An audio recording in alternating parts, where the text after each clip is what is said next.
I'm not going to give you a shopping list of wishes and abstract reasons for voting Conservative, but what I would want you to consider is the kind of world and the kind of Britain you want to live in.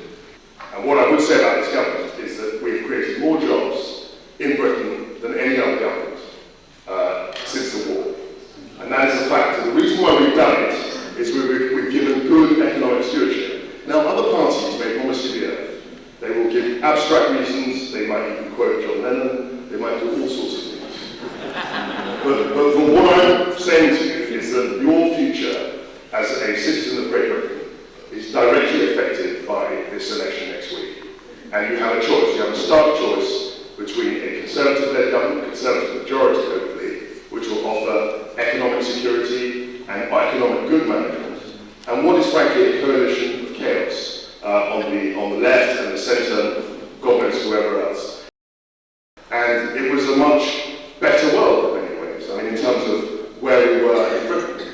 The national debt, as was noticed, was a fifth of what it is today. And house prices were considerably lower. So we had advantages, but what did we do? The government at the time, and I have to say it was a Labour government, spent huge amounts of money. We got into huge amounts of debt, and that's why we've spent 5 difficult years trying to address that legacy.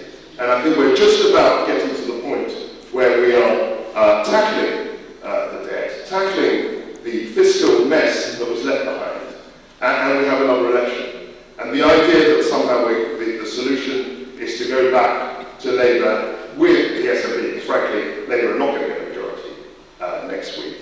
And the only way that they can get into government is on the back of the SNP. I think that's a very, very serious problem. I think locally, and I'm assuming you live in the area, I think you have good prospects, because what has happened in the last 5 years is that unemployment in the borough has gone from about 2.5% to 1%. So that means that the number of people who were seeking job seekers allowance when I was first elected was about 1,200. Today it's about 540. And I know most of them. I mean, I've seen them around, I've seen them at the job centre, and they're working hard to get a job. But for the vast majority of people, we have almost full employment here in Spelthorne. And why do we have full employment?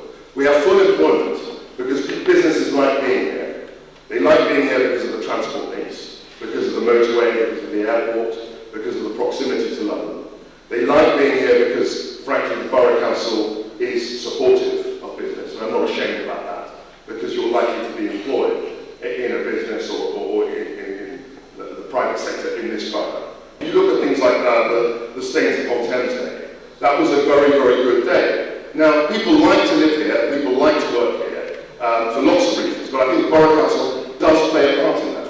And not only will you have, if you're voting in this constituency, not only will you have a vote for the national government on Thursday, May 7th, you will also have three local election votes. So you will be able to pick 3 councillors before the local election. I think it's very important that we have a Conservative-run Borough Council. And I'll show you why.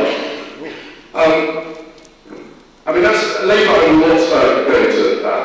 will not attack Labour because I think that nationally, I think they have huge questions to answer. I don't see anyone really on the doorstep making a case for a Labour and SNP alliance. No one really wants that, apart from Mr. McCluskey. But this story in today's Advertiser is very important. It says UKIP apology for leaflet picture. UKIP have been using people's images, have been spreading out literature with people who did not consent to be